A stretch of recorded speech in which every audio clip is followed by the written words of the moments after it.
Ayyee kabajamtootaa fi jaalatamtoota hordoftoota chaanaalii kanaa ana awwaluudha. Baga nagaan walitti deebinee hordoftoonni awwaluu aabba hundi keessanuu baga nagaan walitti deebinen jedha.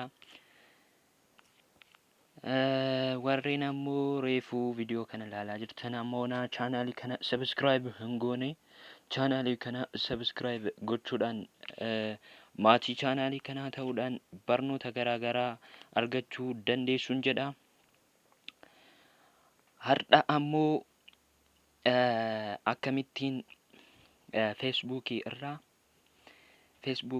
irratti bilbilli keenya akka nama kamiifuu kaan immoo friendii keenya qofaaf visible gochuu dandeenyu yookaan akka ilaalan yookaan akka hin ilaalle gochuu akka dandeenyu isinitti agarsiisa jechuudha.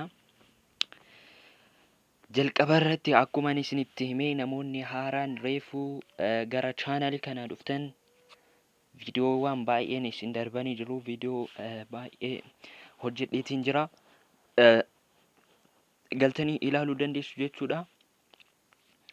Ammoo subscribe gochuu akka hin irraanfanne kallattiiwwan gara barnootichaatti yoo dabarru feesbuukii irratti akka namni kamuu bilbila keenya hin ilaalle gochuudhaa fi akka namni kamuu bilbila keenya feesbuukii irratti hin ilaalle gochuudhaaf yommuu feesbuukii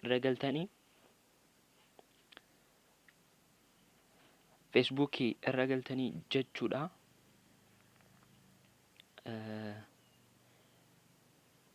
Amma fiduutti ni eegna jechuudha.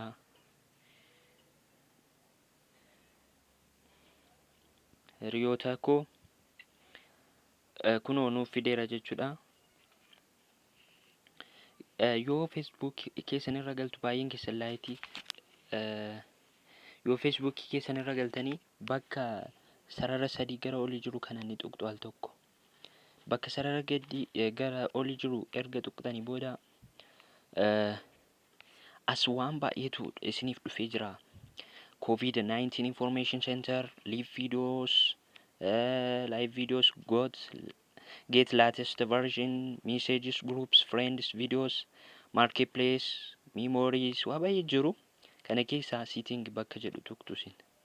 Setting bakka jedhu erga tuqxanii ammoo manage account setting, manage information about you kan jedhu ni jira jechuudha. Waa'ee keessan akkamittiin hordofuu akka dandeessanu jechuudha. Personal information, translation for posts, payment, warra kaffaltii Facebook irraa, control who sees what you do on Facebook kana keessa jechuudha. Privacy setting bakka jedhu kana kunoo ni tuqxu jechuudha. Control who can see your posts and content. Namni eenyutu akka waan isin post gootanii fi waa'ee keessan eenyu akka ilaaluu qabu hordoffii keessan jala gochuu jechuudha. Isa ni tuqxu al tokko. Isa booda who can see your future posts. Postii keessan eenyu akka ilaaluu qabu, waan isin post gootan eenyu akka ilaaluu qabu sirreessuu ni dandeessu jechuudha. Asitti kan koo amma publicidha. Maaliif waan hin post godhu namni hunduu akka ilaaluu barbaada jechuudha. Who can send your friend request, eenyu akka friend request isin gaafachuu danda'u. Who can see your friend list. Kan foonii matti dhufna jechuudha. Amma kan foonii yoo dhufne who can look up using the email address you provided. Email keessan eenyu akka ilaaluu danda'u. Who can look up using the phone number you provided. Isa jedhu kana ni tuqxu. Warri phone number yookaan lakkoofsa bilbilaa keessan dhoksuu barbaadan jechuudha. Namni hunduu akka ilaalu yoo barbaadanii everyone isa jedhu ni tuqxu jechuudha. Namni friendiin keessan akka ilaalu yoo barbaadan friends. Friendiin ammoo friendii keessanii akka ilaalu yoo barbaaddan friends of friends, yoo immoo namni kamuu ilaaluu akka barbaanne gochuu barbaaddan only me jechuu dandeessu jechuudha. Only me kan jedhu ni jira. Birthday keessanii eenyu akka ilaaluu danda'u,